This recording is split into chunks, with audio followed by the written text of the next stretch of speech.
హైదరాబాద్లో real estate ముసుగులో జరుగుతున్న భూదందాలపై హైడ్రా అధికారులు మరొకసారి గట్టి హెచ్చరికలు జారీ చేశారు.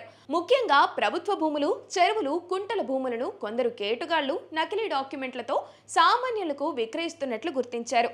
భూమి కొనే ముందు అది నిషేధిత జాబితాలో ఉందో లేదో సరిచూసుకోవాలని అధికారులు సూచిస్తున్నారు.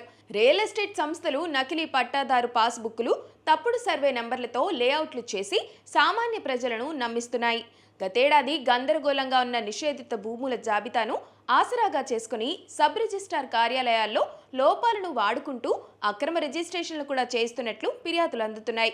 ముఖ్యంగా శేరలింగంపల్లి, చందానగర్, పటాన్ చెరువు వంటి ఐటీ కారిడార్ పరిసరాల్లో ఈ తరహా మోసాలు ఎక్కువగా జరుగుతున్నట్లు హైడ్రా గుర్తించింది. తాజాగా కానమేట్ వంటి ప్రాంతాల్లో 1200 కోట్ల విలువైన 8 ఎకరాల ప్రభుత్వ భూమిని హైడ్రా స్వాధీనం చేసుకుంది. నకిలీ క్లెయిమ్లతో ప్రభుత్వ భూములను ఆక్రమించే ప్రయత్నం చేస్తే ఎంతటి వారినైనా వదిలిపెట్టే ప్రసక్తే లేదని కమిషనర్ రంగనాథ్ స్పష్టం చేశారు.